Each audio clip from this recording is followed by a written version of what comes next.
En Algérie, un tribunal militaire a condamné à 15 ans de prison Saïd Bouteflika, frère du président déchu Abdelaziz Bouteflika. Il était jugé pour atteinte à l'autorité de l'armée et complot contre l'autorité de l'État.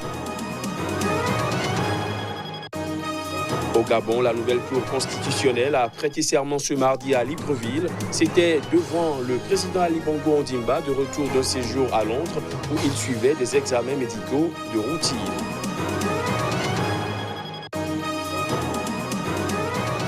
Et puis, au moins 7 personnes ont été tuées et près d'une cinquantaine blessées ce mardi dans l'explosion accidentelle d'un camion-citerne dans le centre de Bamako. Un bilan du gouvernement qui risque de s'alourdir.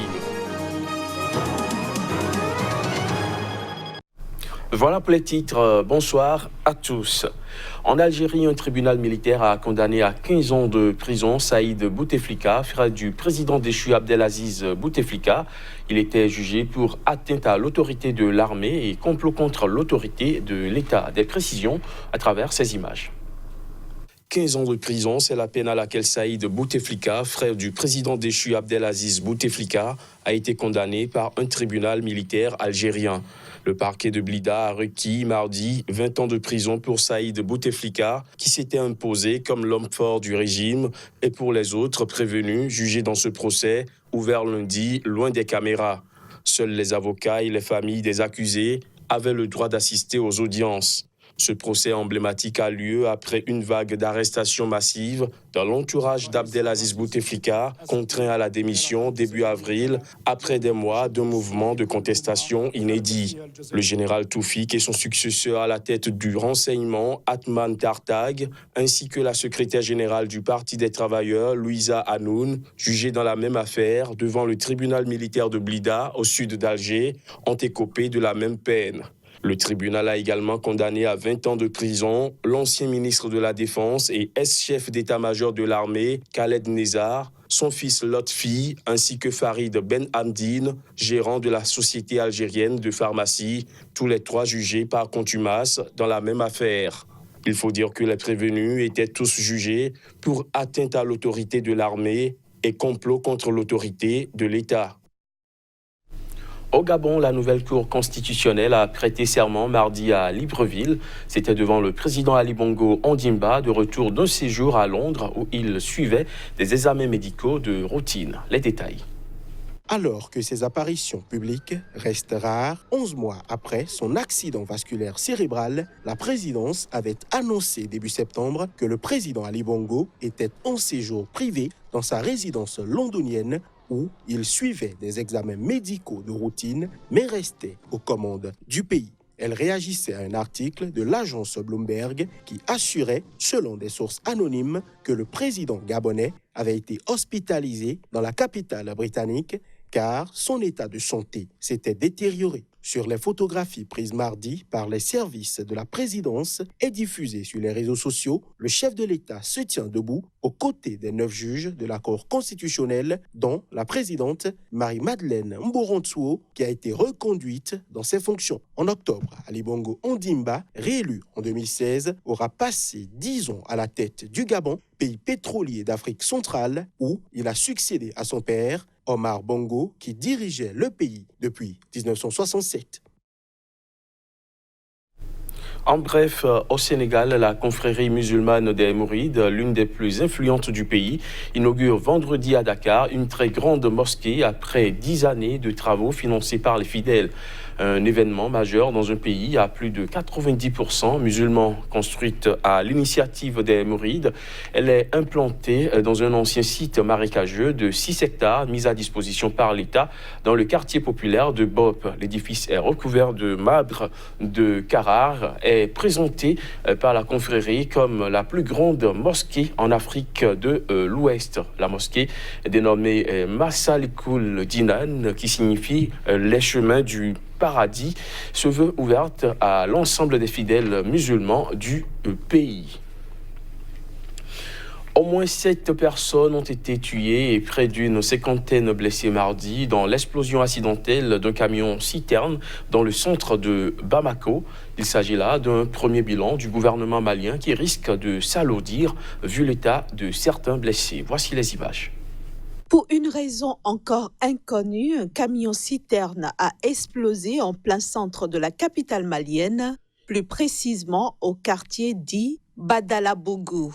Selon les autorités maliennes et des témoins, l'accident s'est produit en 2 temps. Tout d'abord, le camion chargé de 14 000 litres de carburant s'est couché sur le flanc à proximité d'une station-service et d'un hôtel sur une grande artère de la commune de Badalabougou. Ensuite, les personnes présentes, dont les passagers d'un bus, sont venues aider à redresser le camion-citerne puisqu'il y avait des gens coincés à l'intérieur. C'est en ce moment que l'explosion a eu lieu. Les passagers du transport en commun qui étaient là, ils sont venus aider le camion-citerne à pouvoir se redresser puisqu'il y avait des gens à l'intérieur du camion-citerne. C'est après cela qu'il y a eu une forte détonation. Il y a eu une explosion. Il y a des gens qui ont été brûlés au premier degré. Il y a eu beaucoup de morts et il y a eu aussi des blessés. Le bilan provisoire de cette explosion fait état de 7 morts et 46 blessés par suite de blessures, a indiqué dans la soirée par communiqué le ministre de la Communication et porte-parole du gouvernement, Yaya Sangaré. Par ailleurs, le gouvernement a annoncé l'ouverture d'enquêtes pour comprendre les circonstances exactes de l'accident et situer les responsabilités. Au Malawi, la justice a reconnu coupables 2 ressortissants chinois et 3 de leurs complices africains. Ils sont poursuivis dans un dossier emblématique de trafic de défense d'éléphants et de cornes de rhinocéros. Interpellés en décembre 2017 en possession de plus de 21 kilos d'ivoire et de cornes de rhinocéros d'une valeur estimée à $42 000 américains, 5 hommes dont 2 Chinois, 2 Malawites et 1 Zambien ont été reconnus coupables ce mardi par la justice du Malawi. Le tribunal de Lilongwe annoncera le 21 octobre prochain la peine infligée aux 5 accusés qui risquent une peine maximale de 30 ans de détention et de travaux forcés. L'ivoire et la kératine, qui constituent les cornes de rhinocéros, sont très prisés de la médecine asiatique pour leurs vertus prétendument curatives. Leur trafic provoque chaque année la mort de plus de 40 000 pachydermes, pour l'essentiel africains. Le directeur des parcs nationaux du Malawi, Brighton Kumchedwa, s'est réjoui du jugement rendu ce mardi. Ce sont les Chinois qui ont fait des dégâts dans le pays, en tuant des éléphants et des rhinocéros. Ils ont sali le nom du Malawi en faisant un pays qui ne respecte pas la faune, a-t-il estimé. En ce qui la concerne, la patronne de l'Environmental Investigation Agency, ONG basée à Londres, a elle aussi salué la décision. Le jugement intervient quelques jours avant une visite du prince Harry au Malawi, où il doit soutenir, entre autres causes, la lutte contre le braconnage et la défense de la faune sauvage. Fermer les commerces et s'exposer aux foudres des autorités et de l'armée, ou risquer le pire en bravant les journées villes mortes imposées par les séparatistes, c'est le terrible dilemme des habitants de Buea dans la région anglophone, à quelques jours du grand dialogue national du Cameroun. Reportage. Chaque lundi, cette capitale de la région du Sud-Ouest, l'un des 2 territoires anglophones, tourne au ralenti pour empêcher la politique de ville morte des sécessionnistes, dont des groupes armés violents qui réclament l'indépendance dans un Cameroun très majoritairement francophone. Des représentants de la mairie posent des scellés au test menaçant sur les commerces restés fermés. Tout le monde est touché. Moi qui vous parle là, on a brûlé ma voiture. J'étais passé tous les voisins. Le tout premier lockdown, nous sommes réveillés très tôt le matin, on a vu le feu dans toutes les voitures. C'est ça. Nous avons peur. On regarde à gauche, à droite, confirme un commerçant anonyme resté ouvert lundi. Il dit craindre de voir arriver à tout moment les Omba Boys, les miliciens des séparatistes qui veulent créer leur État, l'Ambazonie, dans cette portion anglophone du territoire du Cameroun. Si, avant la crise anglophone, vous pouviez faire un chiffre de 5 millions par mois.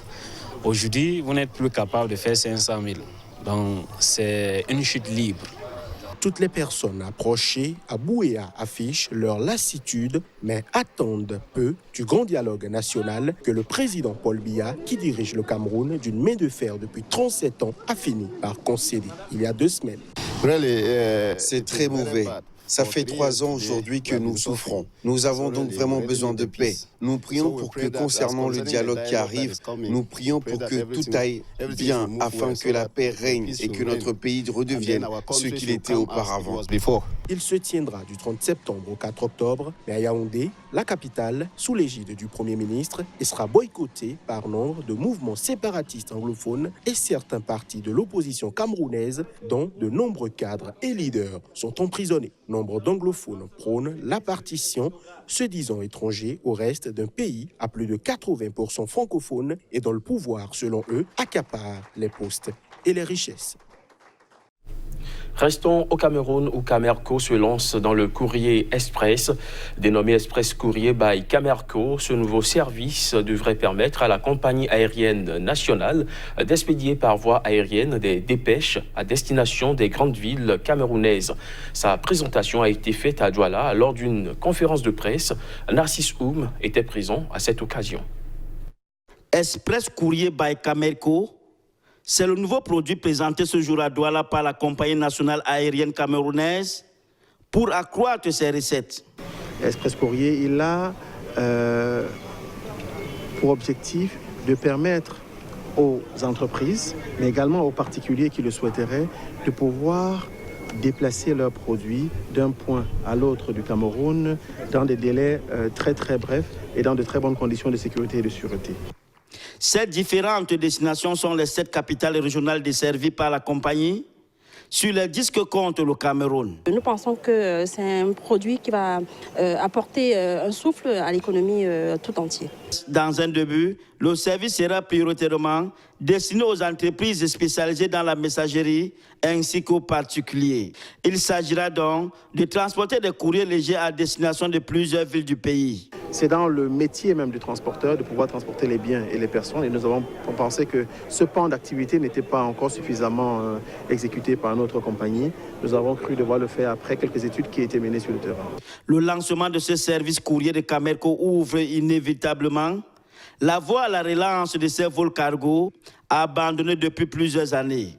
À noter, Express Courrier by Camerco est un produit qui consiste à transporter sous le régime d'une lettre de transport express les envois de faible poids jusqu'à 5 kg déposés dans les centres définis et livrables dans les mêmes centres à destination.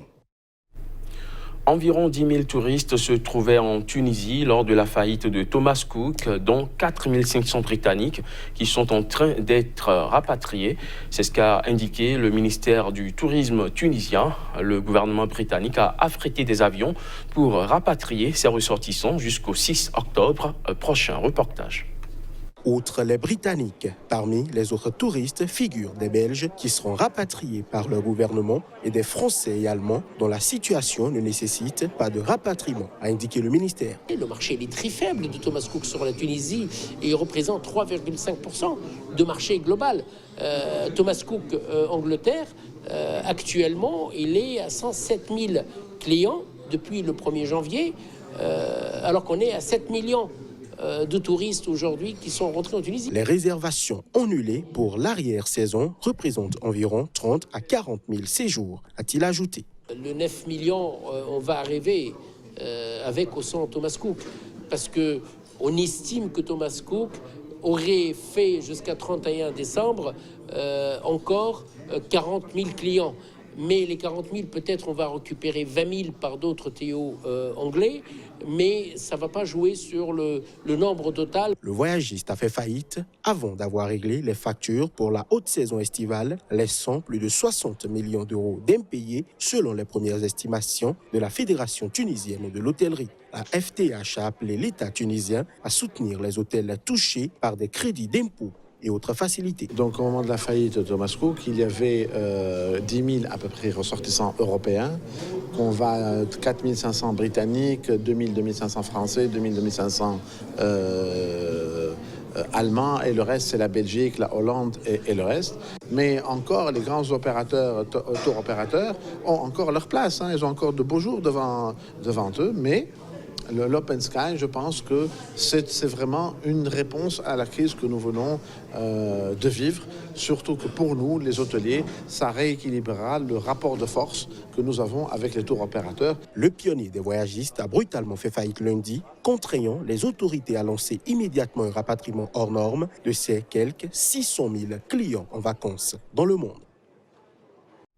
Fin de ce JT, merci de l'avoir suivi.